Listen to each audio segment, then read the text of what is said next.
19ویں پارے میں اللہ پاک فرماتا ہے قال الرسول، اس وقت رسول کہیں گے یا ربی، اے میرے پروردگار میرا مسئلہ حل کر، میری ایک شکایت ہے، میرا ایک دعویٰ ہے، ان قومی،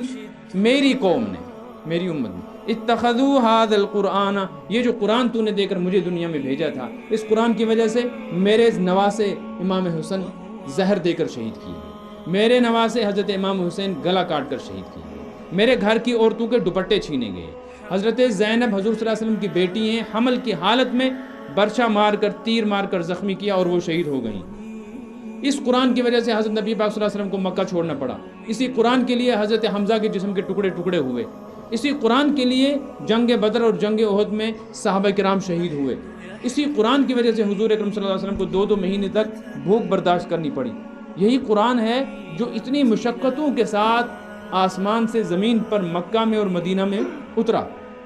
اور صحابہ کے سامنے پیش کیا گیا۔ اللہ پاک فرمائیں گے، آگے آنے والی نبی فرمائیں گے میری امت نے اتخذوا هذا القرآن مہجورا، اس قرآن کو رکھ چھوڑا تھا پیچھے۔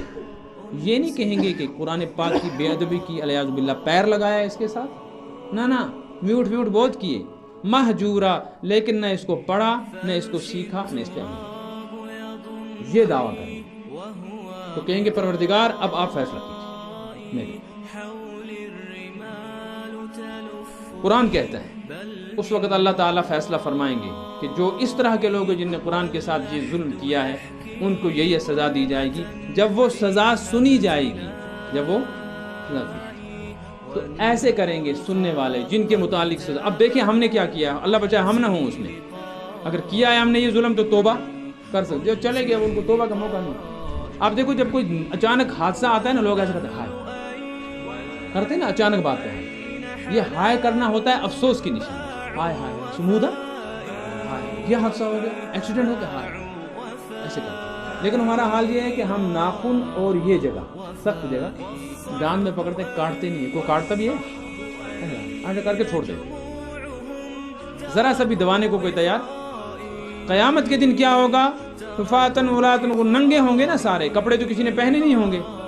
جب اللہ پاک فیصلہ کریں گے کہ قرآن پاک کے ظالموں کو اب یہ سزا ہوگی تو قرآن کہتا ہے یوم یعض الظالم، 19ویں پارے میں، یوم یعض الظالم، یہ ظالم جن نے قرآن پاک کے ساتھ یہ ظلم کیا ہوگا، نہ پڑھا، نہ سیکھا، نہ اس کو سنا، نہ اس پہ عمل کیا، نہ اس سے دوستی کی، خریدا رکھ دیا مسجد۔ آپ دیکھو آج کل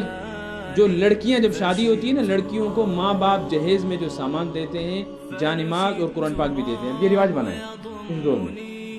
لیکن عام طور پہ آپ دیکھو یہ قرآن پاک لڑکی کبھی کبھی اس لیے رکھ دیتی ہے اس معلوم تو وہاں کا، ورنہ کچھ دنوں کے بعد یہ بچے کو دے کر کہاں پہنچ جاتے تھے، مسجد میں۔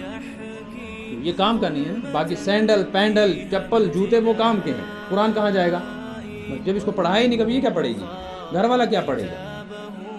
تو قرآن میں یعض الظالم علی یدی، اس وقت یہ ظالم لوگ انگلی نہیں دبائیں گے، ہاتھ رکھیں گے منہ میں سے اور چبائیں گے، کہاں تک، علی یدی، یہاں تک چباتے چباتے کاٹ دیں گے اپنے ہاتھ کو، خود خون بہ رہا ہوگا اور ان کو کچھ پتہ نہیں ہوگا کہ ہم کیا کریں۔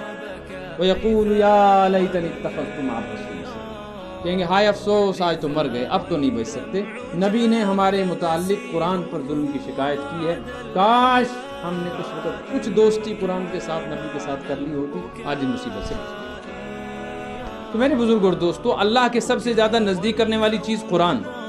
اور اللہ سے زیادہ دور کرنے والی بھی قرآن۔ نہیں تھا قرآن ہمارے پاس، پڑھا ہی نہیں، سیکھا نہیں، قرآن ملتا ہی نہیں تھا، پڑھانے والا کوئی تھا ہی نہیں، تو محرومی تو تھی، لیکن ایک عذر تھا کہ پروردگار ہم سیکھتے کوئی سکھانے والا نہیں، قرآن دیکھتے لیکن کہیں ملتا نہیں تھا۔ ہمارے ہاں تو قرآن پاک سے مسجدیں بھری ہوئی ہیں۔ آج کل لوگ مسئلے پوچھ رہے ہیں، مجھے عام طور پہ پوچھتے ہیں، جی مسجد کے اندر بہت سارے قرآن پاک جمع ہو گئے ہیں، 20-25 سال سے وہ پھٹ گئے ہیں، ان پہ پانی پڑتا ہے، کچھ ہے، وہ پڑھنے کے لائق نہیں رہے، کیا کرو، ضالوت میں۔ اب یہ مسئلہ ہے۔